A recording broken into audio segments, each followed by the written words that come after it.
Pyramid প্রাচীনকালের এক নিখুঁত জ্যামিতিক বিষয়, অতীতের অন্ধকার গলি বেয়ে উঠে আসা এক চিরন্তর প্রতীক। কি এমন শক্তি লুকানো রয়েছে এই বিশাল পাথরের কাঠামোর ভিতরে? কে বা কারা সত্যিই বানিয়েছিল এগুলো? ফারাওদের কবর নাকি এলিয়েনদের প্রযুক্তি? হাজার বছর পরেও উত্তর অধরাই। আজকে আমরা যাচ্ছি সেই রহস্যের জগতে, যেখানে গিজার পিরামিড শুধু পাথরের গাঁথনি নয়, বরং এক মহাজাগতিক ধাঁধার দরজা। পিরামিড প্রাচীন মিশরে মূলত ফারাও অর্থাৎ রাজাদের কবর হিসাবে তৈরি করা হয়েছিল। মিশরীয়রা বিশ্বাস করত মৃত্যুর পর ফারাওরা অন্য জগতে জীবন লাভ করে, তাই তাদের দেহ সংরক্ষণ এবং প্রয়োজনীয় সামগ্রী সহ সমাহিত করার জন্য মজবুত এবং সুরক্ষিত কাঠামো তৈরি করা হতো, যেটিই হলো পিরামিড। পিরামিড তৈরির প্রধান উদ্দেশ্যগুলো ছিল ফারাওদের দেহ সংরক্ষণ করা মমি আকারে, যাতে তারা পরকালে অমর থাকতে পারে, ধন সম্পদ ও সামগ্রিক রাখার জন্য পরকালে যাত্রায় প্রয়োজন হবে এমন বিশ্বাসে, রাজকীয় ক্ষমতা ও গৌরবের প্রতীক। পিরামিড ছিল ফারাওদের ক্ষমতা ও ঐশ্বর্যের চিহ্ন।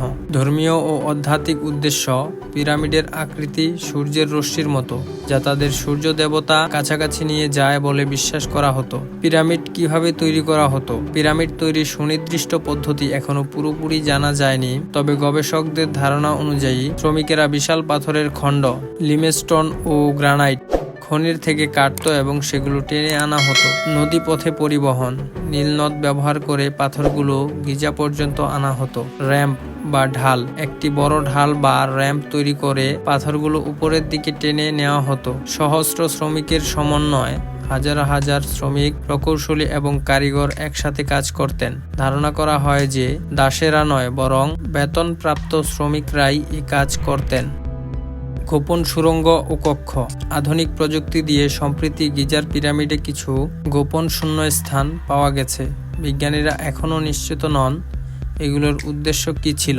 সুরক্ষার ফাঁদ, ডাকাতদের ঠেকাতে গোপন দরজা, পাথরের ফাঁদ ও ভ্রান্তিকর করিডোর বানানো হতো। পিরামিডে এখনও এমন অনেক কক্ষ ও সুড়ঙ্গ থাকতে পারে যা এখনও আবিষ্কৃত হয়নি। কিছু মানুষ মনে করেন পিরামিডে এলিয়েন প্রযুক্তির ছাপ আছে, যদিও সেটি প্রমাণিত নয়। গিজার বাইরেও পৃথিবীর বিভিন্ন জায়গায় পিরামিড আছে, কিন্তু সবচেয়ে উল্লেখযোগ্য দুটি জায়গা হলো সুদান এবং মেক্সিকো। Sudan, Nubian pyramid. মিশরের পর সবচেয়ে বেশি পিরামিড রয়েছে সুদানে, প্রায় 200টিরও বেশি। এগুলো নির্মাণ করেছিলেন কুশ সাম্রাজ্যের রাজারা, যারা মিশরের মতোই ফারাও প্রথা অনুসরণ করতেন। মিশরের পিরামিডের তুলনায় সুদানের পিরামিডগুলো ছোট এবং ঢালের কোণ বেশি খাড়া।